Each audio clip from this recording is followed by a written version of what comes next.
Nusakut Pitsilang yung ako yun na may kidong na si ilaw katawag kanya kung nakatsi ulumi ukabil kataw lang ayabut kuha kuluit ilaw kataw tuit. Good afternoon, everyone. My name is Pitsula Pfeiffer. I'm your moderator for today's session, and the topic is research. And what does it mean for Inuit? And what are some of these amazing panelists that we're going to be hearing from today doing? Why did they get into research? Why is it important? We have, how much time do we have together today? So we have, 1 hour. Thank you, Erica. And so I think it'll be a great opportunity for everyone to have a few minutes to be able to spend some time and give us, the participants, the audience, a chance of hearing what you're up to, but as well, why is it important and what does it mean for you and what does it mean for Inuit? ITK, Inuit Taparit Kanatami, has launched in recent times an agenda for research, how to do research with Inuit communities. This topic of research is much more prominent these days. ArcticNet conferences are shedding light on the importance of collaboration and community involvement. We're also seeing more Inuit researchers undertaking and leading research in a variety of disciplines, from the social sciences to the applied sciences, to the physical sciences. So today we have a few people who we'd love to hear from. For those in the audience, if you have any burning questions or comments that you want to start putting into the chat box, we have some wonderful support here who will be able to tell us what some of your questions or comments are. And that'll really help to create a great conversation for the next hour. And so I want to introduce the first panelist today, who I'm asking to introduce yourself, where you're from, and what you're doing. And that'll really start to allow us to get to know who you are. And maybe I could offer the first opportunity today to Jessica Penny. Nice to meet you. Great, thank you so much for hosting and moderating today. So I'm Jessica. I'm a Nunatsiavut Inuk. So my family is, my mom's family is from Riglet. My dad's family is from Newfoundland. But I was actually raised in Iqaluit Nunavut. So I did all of my education there until grade 12, when I received a scholarship to attend an international school in BC. And after that, I really wanted to move abroad and study in other countries, so I moved to Scotland. So I've been in Scotland ever since. I did my undergraduate degree here in sociology and public policy, and every summer I went back and worked for the government of Nunavut. So I really tried to maintain that connection. I also did a master's in global health. So my kind of interests in research are thinking about Inuit health issues and how they relate to global issues as well. So my master's research focused on the impacts of the Muskrat Falls project, which is a hydroelectric project in Labrador, and how that affects people in Happy Valley Goose Bay. So my PhD research, which I'm in the third year of now, focuses on the Muskrat Falls project, but in Riglet, where my mom's family is from. So that kind of has given me an opportunity to spend some more time with my family. I try to incorporate Indigenous methodologies into my research with a specific focus on ways of knowing and being and strategies that I know work in our communities. So essentially, I think if I'm thinking about how I got into research, I kind of just kept studying and realized that the more that I learned, the more questions that I had. I saw education as a way to kind of, it helped me understand what was happening in our communities, and I kind of wanted to be involved in creating some of that knowledge as well and continuing to work with communities. I'm also a research associate at Hayugiratsi Health Research Center, and I'm also a member of their ethics katimai. So it's a kind of a community-based ethics review board. So I'm kind of involved in a few different research initiatives, but in different communities and Inuit regions. So that's kind of my my interest in research, and I'm really looking forward to hearing from everyone else as well. Thanks so much, Jessica. Wonderful. Thank you for a great introduction. We're really getting to know you, and on your third year of your PhD, that's fantastic. You're sticking it out. Awesome. Nice to know that you're also in Iqaluit and where I am today. But let's hear maybe from Mr. Richard Budgell, maybe for a few minutes of an introduction, sir. Hi, Patilak. Hi, everybody. My name is Richard Budgell. I'm a Labrador Inuk. I grew up mainly in Labrador City, which is an interior mining town. My family, my parents were my mother from Northwest River. My father grew up mainly in Rigolet in Nunatsiavut. I have a bachelor's degree in history, a BA in history from Memorial University in Newfoundland. A master's degree in Canadian Studies, Indigenous Studies from Carleton University from 1997. And last month, I was accepted to begin a PhD program in the history of medicine here at McGill University, where I am now a professor of practice. I've been a professor of practice since June of last year. My interest in history in research began with my bachelor's degree.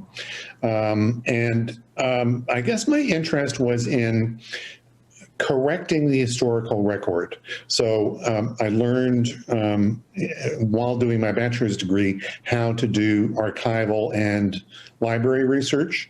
So I was drawn to looking at historical sources to try and correct views of Indigenous people in Labrador and add a perspective of people from there, because that was certainly at that time not at all common in publications to hear Indigenous voices coming through in historical research. So that was kind of my motivation, starting with my bachelor's degree. I carried on with that through my master's degree, and my master's research focused on the cultural identity of mixed ancestry Inuit in central Labrador, in Lake Melville, the region that my family is from. I'm now in family medicine at McGill. I am becoming involved in research projects related to cultural safety and cultural humility in the provision of health services, focusing primarily on Nunavik in northern Quebec and on Inuit patients coming to Montreal. I'm also becoming involved in an ongoing research study on the southern Quebec Inuit population in Montreal. My PhD work will be focused on the history of a medical institution, a hospital that was established in Northwest River, Labrador, my mother's village, in 1915, that stayed there until 1983. So I'm going to be focusing again on the relationship between local Indigenous people there and that health institution. And I hope that we can draw some lessons from that historical experience that might be pertinent to what is happening today in relation to health institutions and healthcare between institutions and Indigenous, particularly Inuit populations. So I have a range of interests. The point of this is, for me, really to put Indigenous voices into research and put Indigenous perspectives into the research that we're doing. I'll leave it there. Thank you. Hey, Richard. We're hearing some amazing introductions right now. Thank you so much to both of you. I'm already starting to make those connections. Yeah, I'm a bit of a research buff myself. I've done my own critique of Arctic research governance. My master's focused on that as well. So I'm really glad that we're having this conversation today. I'm wondering if we can hear from Nally, and then lastly after Matthew. So Nally, so nice to see you again. nakamit pitsilak. Nalatu yo yuna. I'm Nalatu Okutalto. My family's from Europe, and I grew up a bunch of places, Ihalu, Kuchuk, and then Montreal for a good chunk of my life. Currently, I work at ITK in Hauyusabing, the research department, supporting research efforts and ensuring that the National Unit Strategy on Research is developed and implemented. But I got my interest in research just kind of going through school and having a fair bit of success with that, and ended up at Avaduk in the archaeology department, went on a dig and really enjoyed it, but then also felt like a need to continue my studies. And so then I went back to school, did a master's in physics at McGill, and when I had first started studying physics, I thought, I'm going to do astronomy. I like looking at Hubble pictures, but I like touching things with my hands and like working with my hands. So I did basically materials physics, and that went okay. And but I wasn't quite sure what to do after that. And I started to think to myself, well, where are the Inuit in my life? And so I started to look into how I could work with Inuit and also keep up my passion for research. And I got involved with Nipivut, a community radio program in Montreal that is a product of this research project within Concordia University. But it's really, the point of it is that it's providing a service to Inuit in Montreal by providing a radio show. And that was research in a very different way. And I found that very interesting. Then I went back to Avaduk and helped out on a bit more archaeology, also working with this old database that exists since the 1970s of Inuktitut place names. Very important community-driven research project that was updated in 2012 and is now out to communities in terms of producing maps that are useful and usable. And then I've ended up back here I came to Ottawa to work at ITK in the research department. Thank you. What a wonderful introduction. Thank you, Nali. And someone said a few minutes ago, you have amazing radio voice. I was just so comforted by just listening to your voice. My gosh, I need to get your voice reading a book to me while I'm trying to fall asleep. Just wow, what a beautiful voice. Thank you so much. Oh my gosh, nice. Matthew Pike, thank you. Nice to see you again. Yes, nice to see you too. And thanks again for the organizers for inviting me. My name is Matthew Pike. I'm Nunatsiavut, originally from Happy Valley Goose Bay in Labrador, but currently living in the St. John's area in Newfoundland. My family, my grandmother is a Ford. She was born in Black Island, just north of Nain. Nunatsiavut, went to Northwest River at a young age, like so many other people, and then ended up moving to Newfoundland. So for me, my research and getting into education was very practical. A lot of her support and her encouragement and my mother's encouragement, and my great aunt, who Richard would know of, my Aunt Beatrice Watts from Northwest River, who was so insistent on a family getting education. So I never thought about doing a PhD. I never thought about doing research. It was always, I did my undergraduate degree at Memorial University in political science and Aboriginal studies.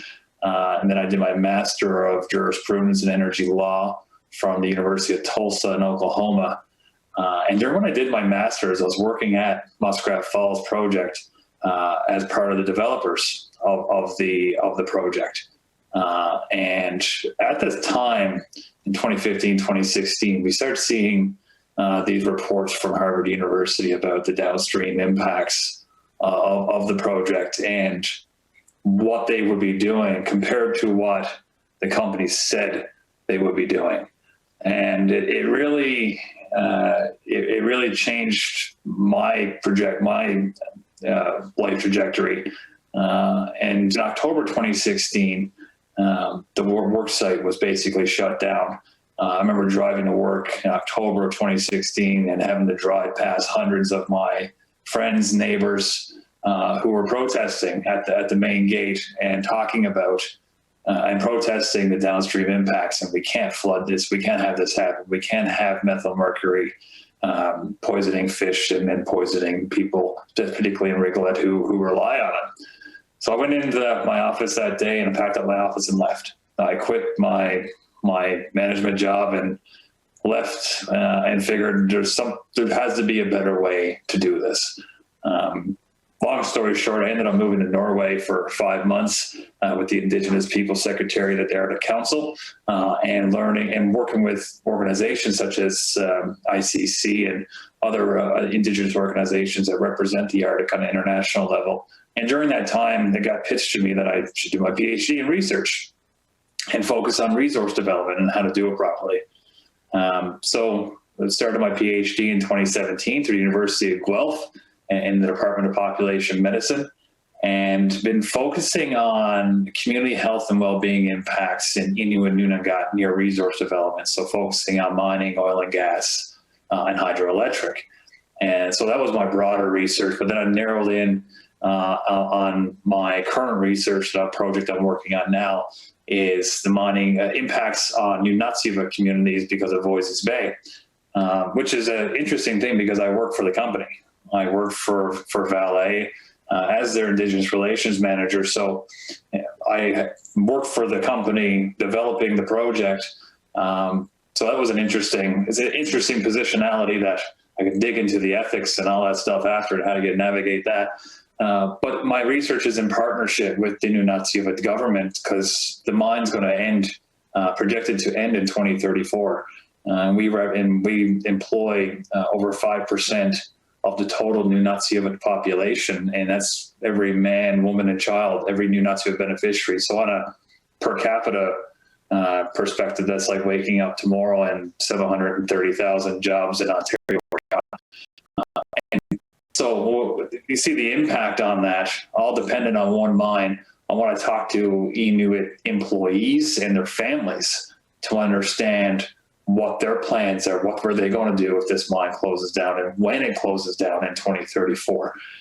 Because we've recently doubled the number of Inuit working on site, doubled the dependency on one mine, and then in 14 years from now, it's going to close. So what's going to happen to the Nunatsiavut communities? Are people and families all going to leave and go to the next job? So that's concerning. So my research is understanding those impacts, but also a year ago yesterday, the mine was shut down for 3 months because of COVID-19.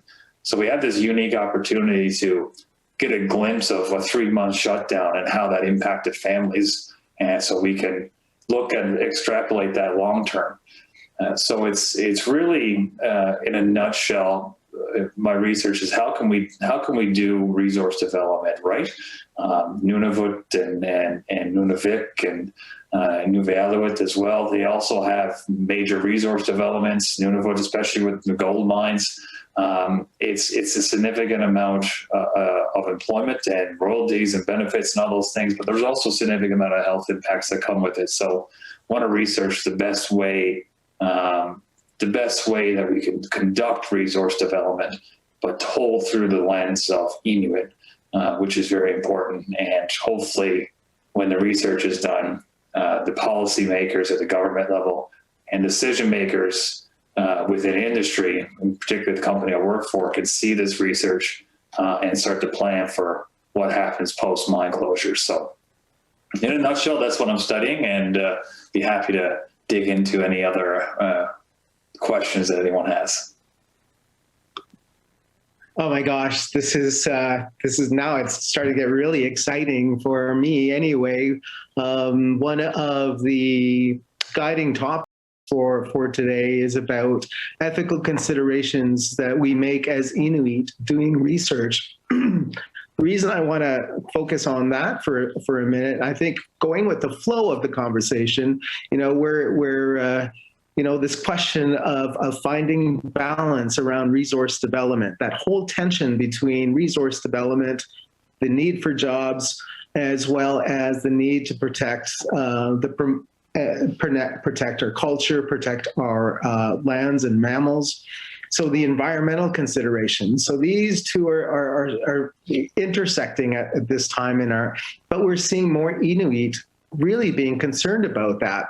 And so, there's the politics behind it. There is the community behind it. So, I've heard Jessica, I've heard Matthew, Natalie, you were touching on it, but it's really about all of these external impacts that are having changing the way our communities are moving towards. And so I think, in terms of that question, what ethical considerations do you make as an Inuk doing research? For example, Matthew's talked about being employed by a resource development company. That's so interesting, and being an Inuk.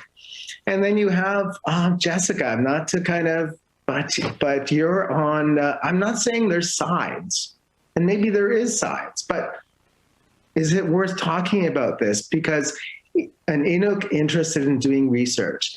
When I was in my master's, that really was a question of mine.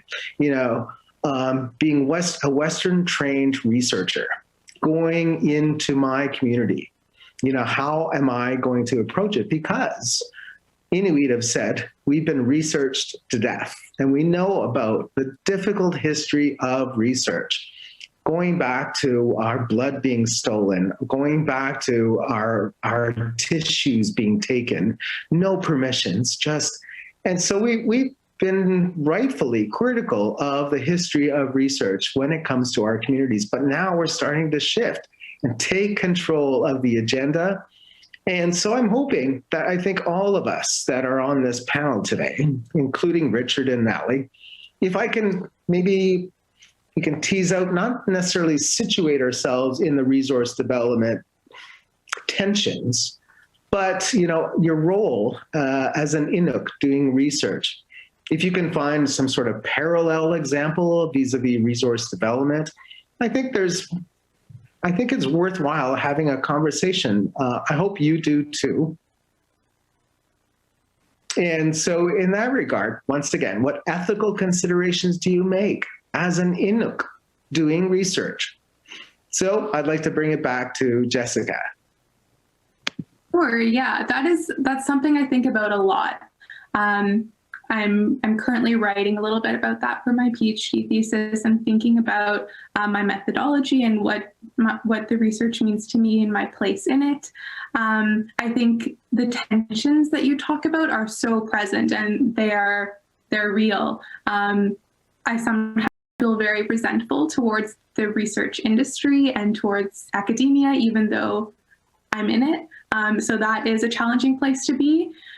I think that the way that and another thing that I think is important to think about is that if you are an Inuk doing research, is you will experience things and you will face challenges or other kinds of barriers, or just even sometimes just really strange things that you are not trained to experience, or you're not trained to know that they will happen. So for example, I do some recruitment on Facebook, and my mom comments on my Facebook posts and tries to get people to come to my research events. And that is not something that a Western university is really going to tell you about in your ethics class. But it's something that when you are doing research within your own community, the people that you know and your family members want to be involved, and it's a really interesting kind of positionality and a place to be. So those are things that I think we have to be transparent about and think about openly and discuss with other Inuk researchers. And on the kind of side of trying to do things differently, I think that's something that I think we're in a place where that's happening now, where things are being done differently, or we're in a space where we can make research what we want it to be.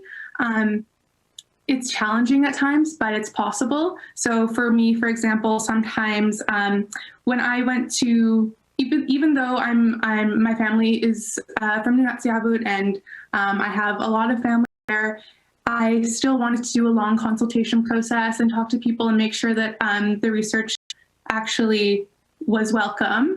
And I had community open house events with snacks and activities for children. So hosting an intergenerational space, making sure that families were welcome. I also used my connections in Nunavut to bring caribou to Nunatsiavut, where there is a caribou moratorium. So I'm trying to use my positionality and my research resources to create good spaces and change what research is and what it can be. And I know that there are some really amazing researchers doing that, including in this call. So I'd be happy to hear their thoughts as well. Thank you so much, Jessica. Create good spaces. That is so awesome. I don't think using those words would have done well in my graduate studies class. Awesome.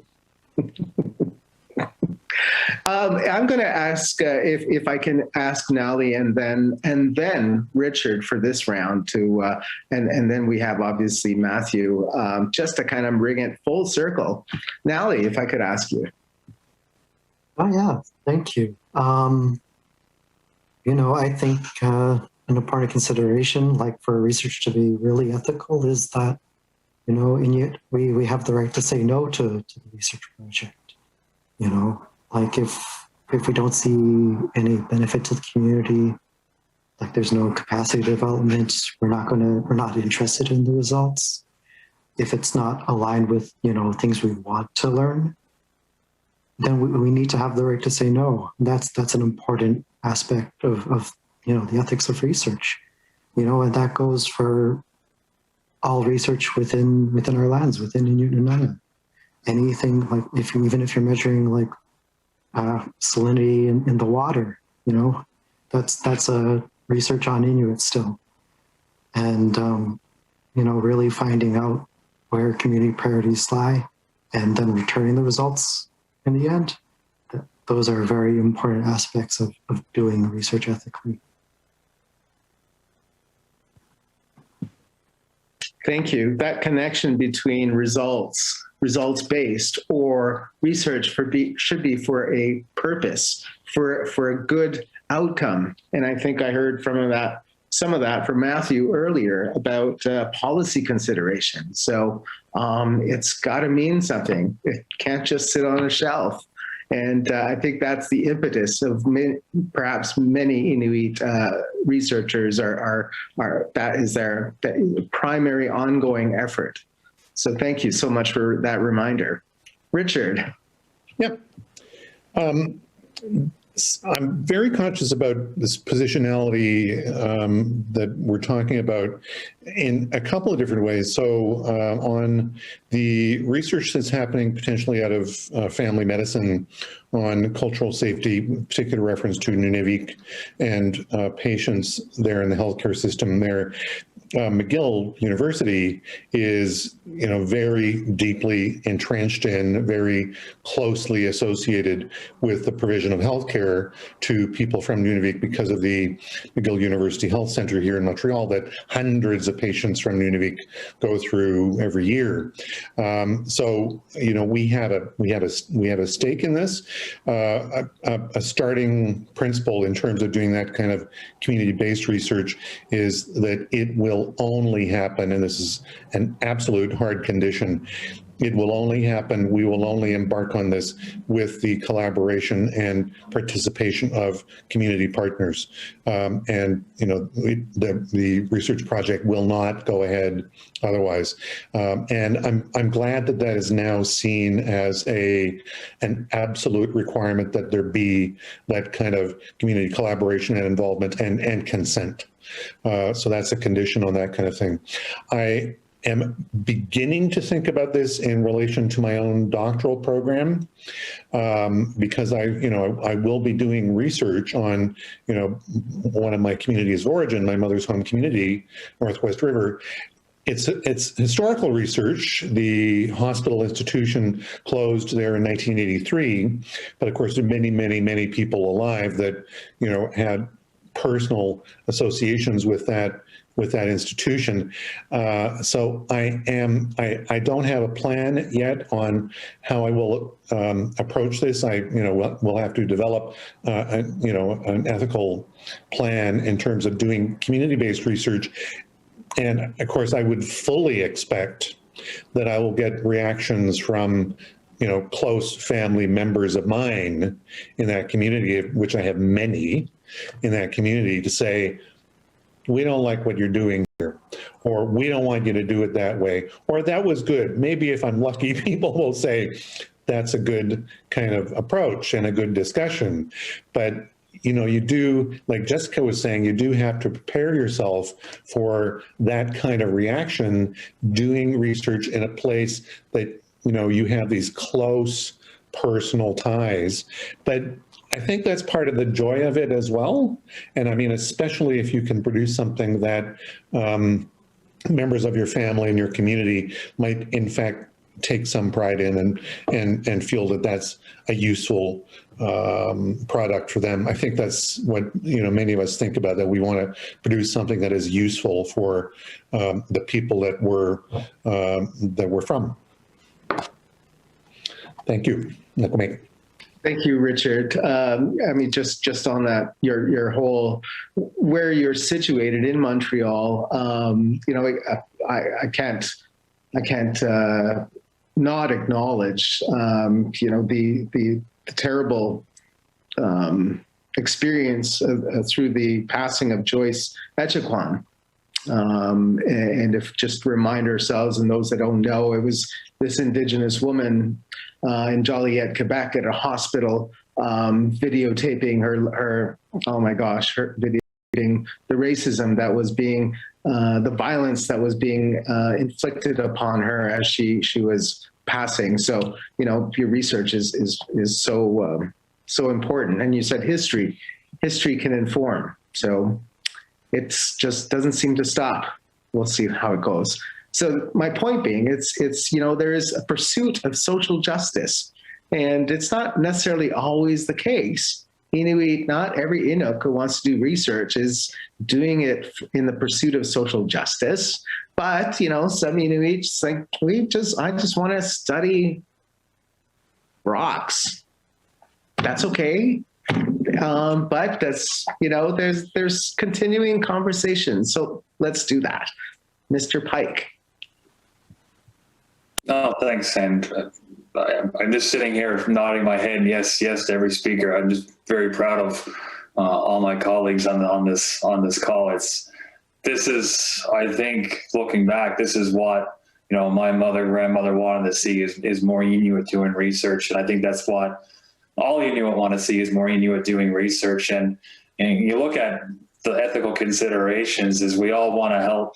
No matter what we research, and we all always ultimately want to help our communities. For me, it's the ethical considerations to your question it was interesting for me because I already started my PhD program before I joined Valet, the company. So in my job interview, I made it very clear that I'm doing my research. I'm interested in coming to work for your company, but not if I have to give up this research. And my research might say some negative things about your company. So if we're going to do this, I need written support from, the leader of this company saying that I have academic freedom to say what I want about the company, and to make sure the voices of Inuit, our Inuit employees, are not muzzled.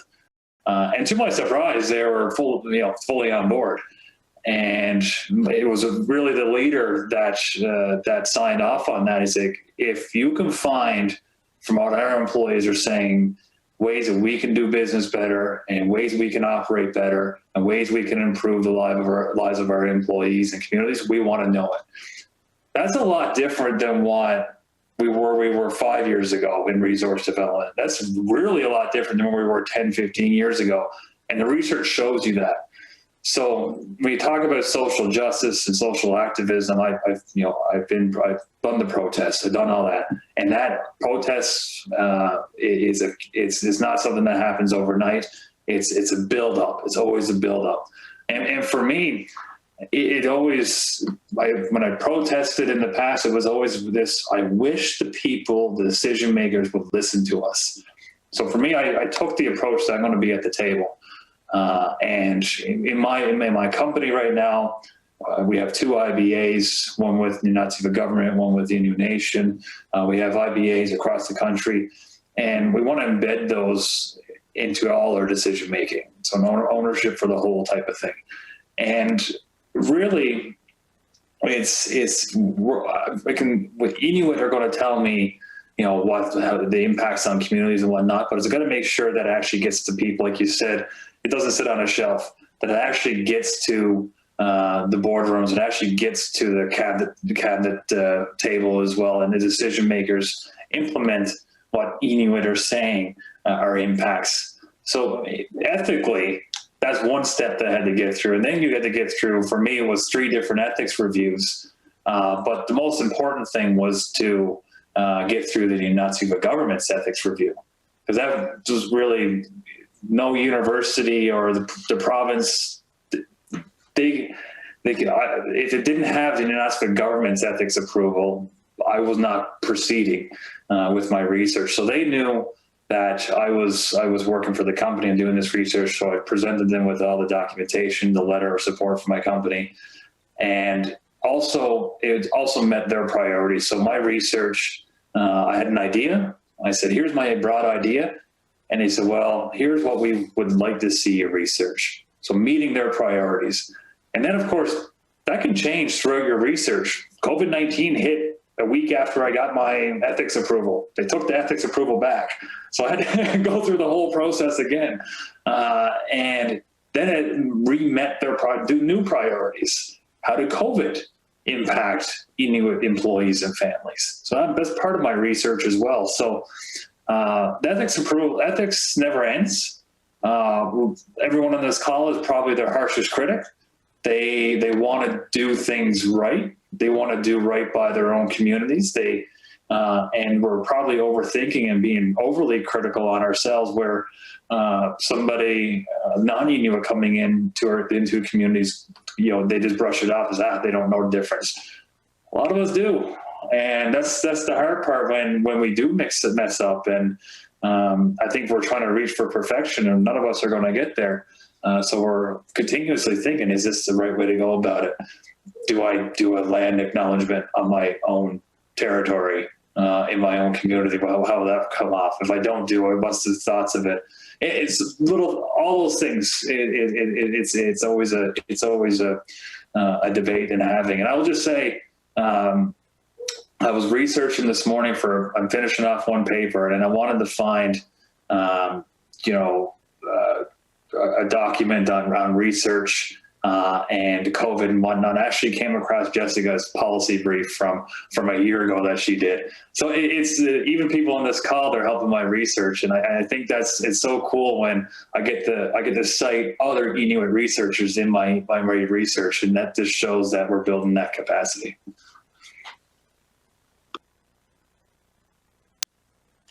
Well, any good facilitator, any good moderator recognizes that there's a flow in the conversation. And so does anyone have a kind of a burning response or want to add to that? Because if you do, raise your hand as I'm trying to come up with another flow, which I do have, but do I see a raised hand from anyone, please? Because you have like 3, 2, 1, no hands. Okay, so 2 things that Matthew is really creating a wonderful flow on for us is, in terms of priorities, how does your research respond to Inuit priorities? But then Matthew did wonderfully, because when we're seeking funding for research, sometimes it's what you want to do isn't necessarily what is a funding priority at the institutional or governmental level.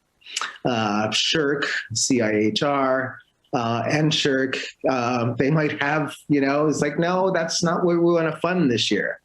So I think that's quite an interesting thing in terms of an opportunity or a barrier or a challenge. So how does your research respond to Inuit priorities, and are you being well supported? But I think the other thing that is really helpful in that flow that Matthew brought into this was a question from a participant.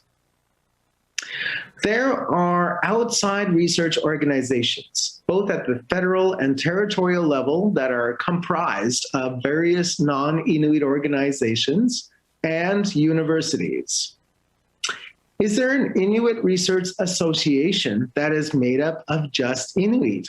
I think we could actually just start one right here. I don't know. It was one of my questions. There is a network of Northern research operators. I understand that. But is there a network just for Inuit? It's a question, but I think it speaks to this whole corollary or this whole effort to create a community amongst ourselves. I don't know. I'm just throwing some crumbs out there. Does anyone want to grab hold of one of them? And I'm going to volunteer someone. Okay, Jessica. Yeah, I think the idea of an solely Inuit Research Association sounds amazing. I would, that's the kind of thing that when I was first starting out in research and first starting out with my PhD would have been really helpful to me. It can be really isolating being based in a Western academic institution, to be kind of trying to do the things that you want to do and sometimes getting some resistance, or not necessarily resistance, but sometimes people just don't understand what you're trying to do. So it would be good to have a network like that. But yeah, I'm not sure that it exists yet, although it certainly could with all of the capacity that we do have now. And in terms of the kind of research priorities thing and thinking about community research priorities, I think that's something that is starting to grow a lot more now, and that we as Inuk researchers are leading the field in and creating some really great best practice as well.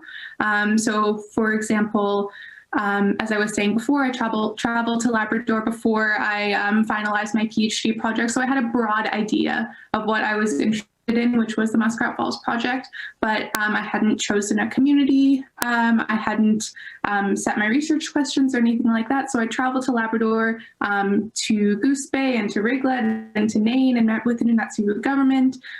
And kind of just talked through things and said, this is what I'm interested in. These are the skills that I have. My master's is in global health, so I have an interest in kind of sociology of health and medicine. What would be helpful? And so those were the conversations I was having, and it really helped me. And I hope that the results will also be helpful to other organizations as well. So I think those are the kinds of conversations that we can be having now, and I think that it seems like that we are having them as well. So thinking about what Matthew was saying, I think that there are some similarities there. So I'm really happy that this is the kind of trend right now. Thank you, Jessica, so much. Nally or Richard, which one of you gentlemen would like to chime in? I'll jump in. I mean, it's interesting that, like, for a number of us are doing work in more than one Inuit region of Inuit Nunagat. That I work in Nunavik, and my roots are in Labrador. But I think we may be producing work that may be of benefit to more than one region. So I'm interested in how does that stuff get shared out and disseminated so that it can benefit the greatest number of people and greatest number of Inuit.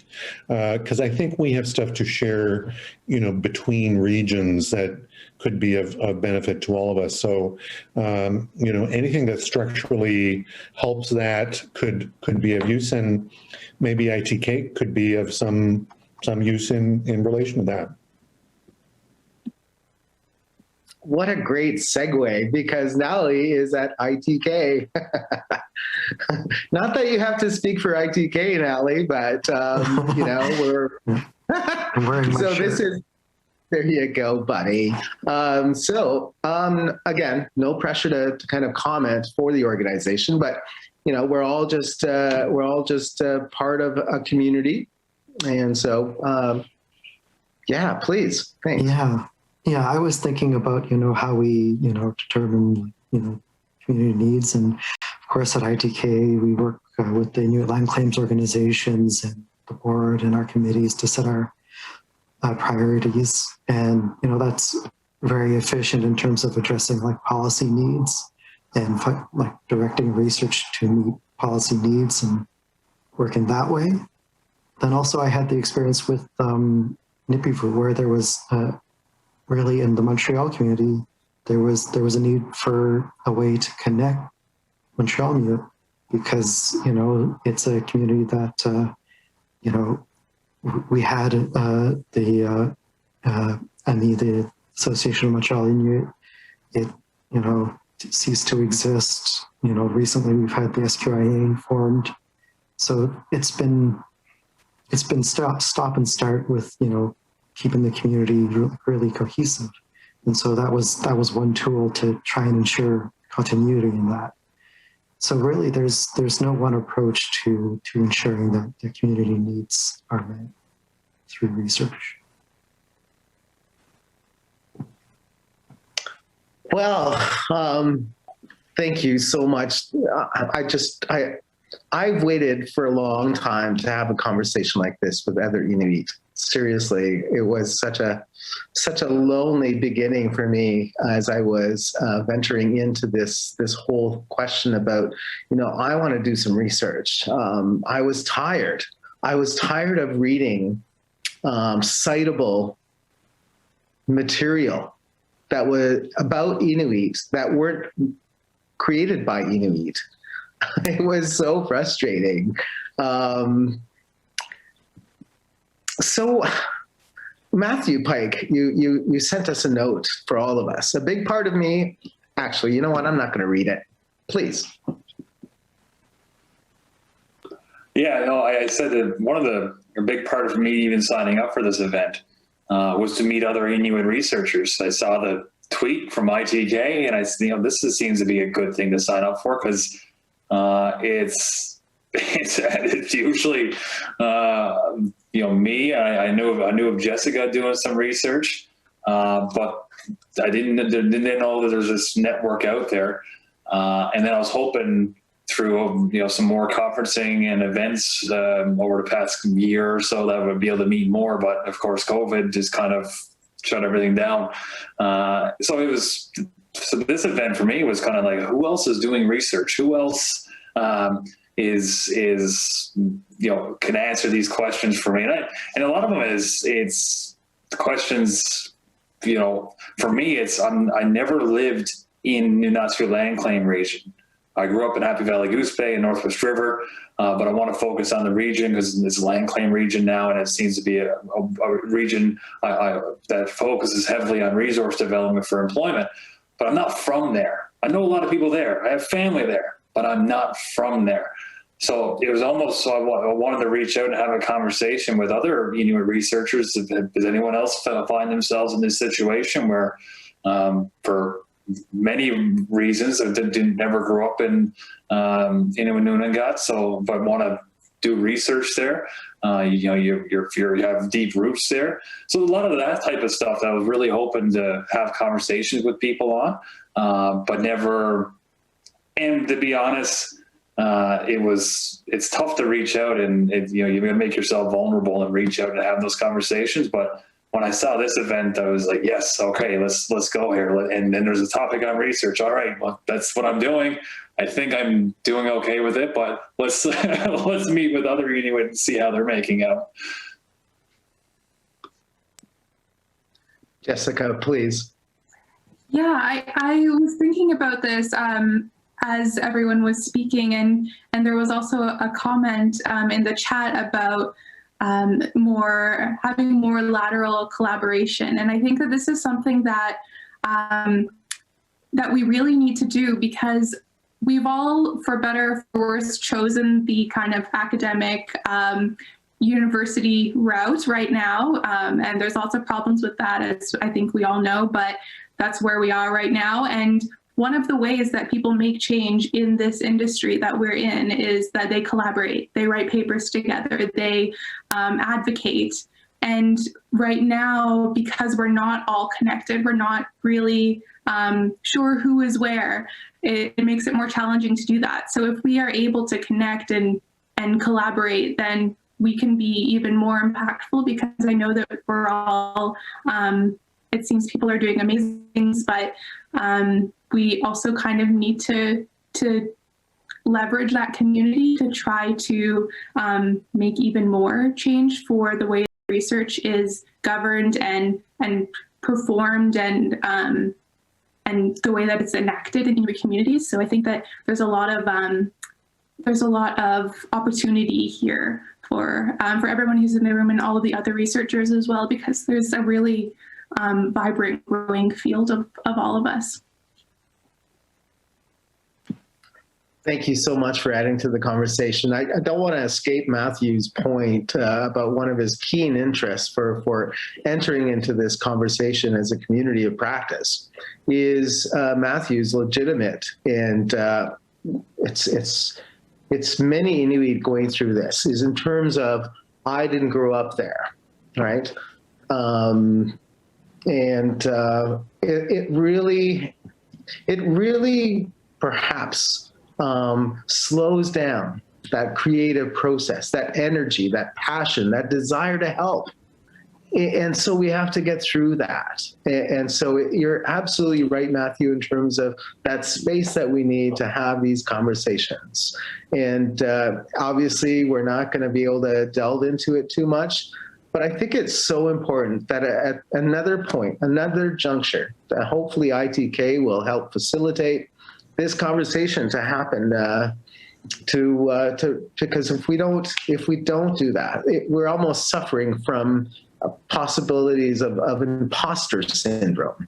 And so there's serious implications, because just because you don't speak Inuktitut, it's not your fault. And so, but you have a creative mind, you have passion, you have a desire for social change.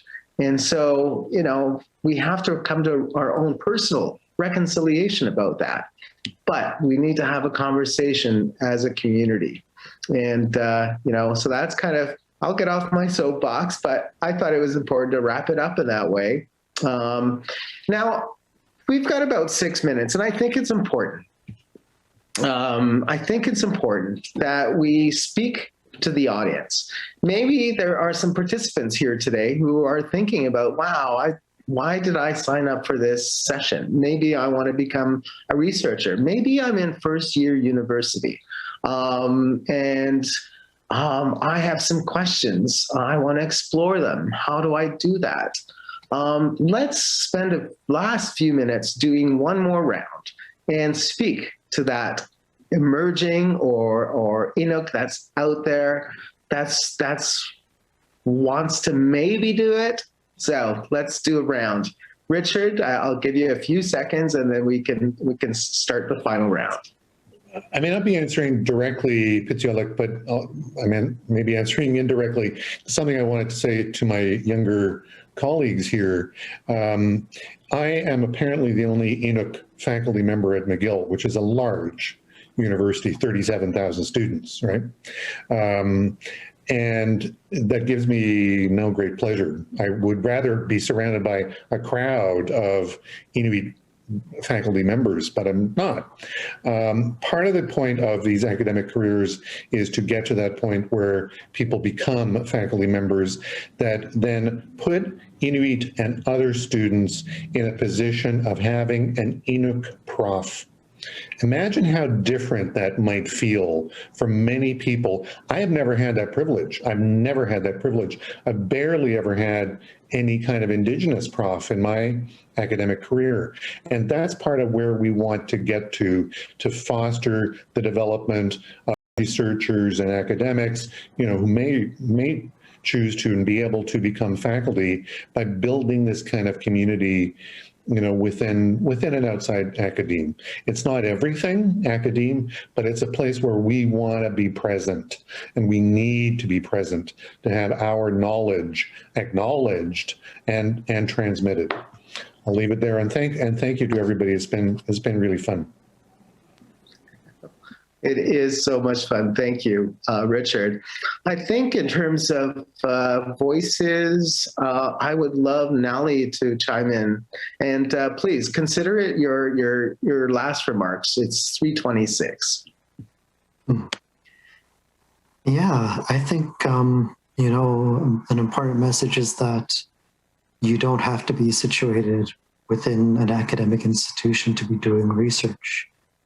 The important parts about research is that, you have a question, you have some kind of methodology behind it, and then you communicate what your results are. And that's essentially what research is.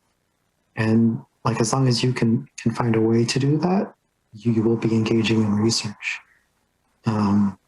So, it's a lot easier to find funding within an academic institution, but it's not the only option out there.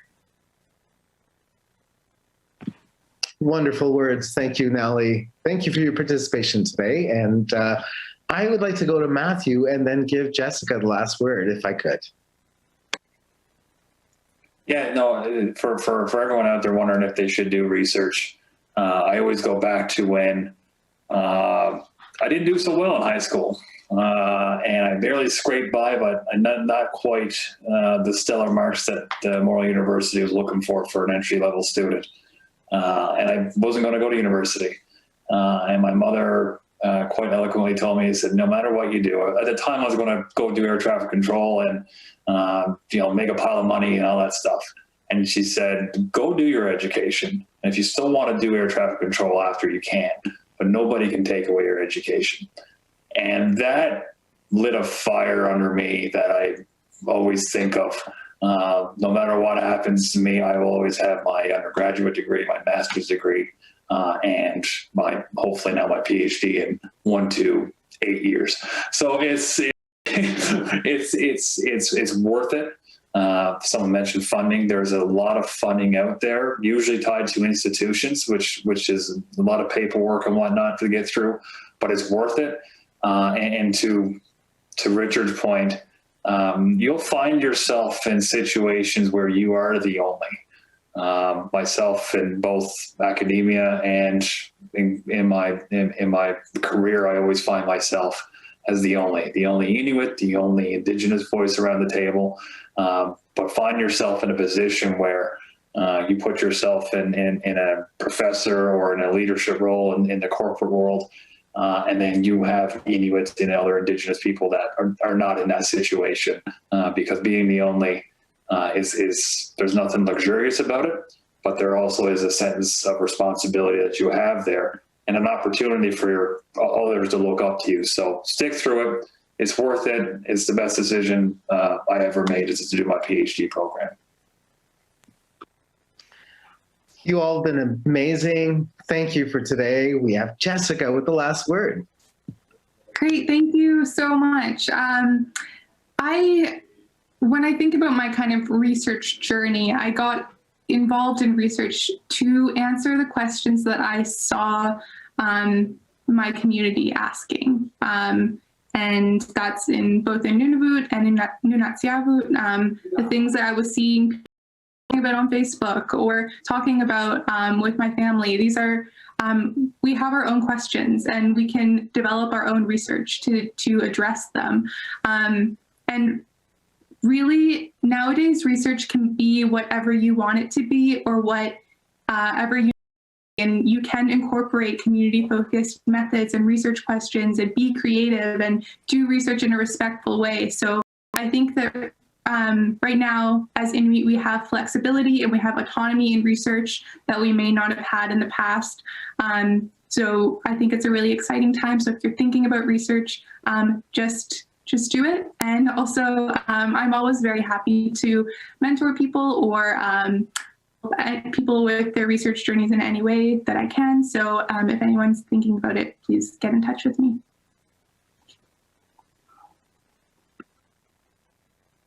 Thanks so much. And I'm sure that goes with everyone else that's been on our panel today. Everyone is doing some amazing work. And I'm not sure how people get a hold of you, but I'm sure you've made note. Anyone who's participating. It's been a pleasure, and I wish you all a safe day. Thank you, everyone who's been watching this, and we hope that you give some of these interview participants, these panel members, sorry, long day, panel members, just remember what they were talking about. And if you have questions, just keep exploring, find some funding. Anyways, take care, everyone. Thank you.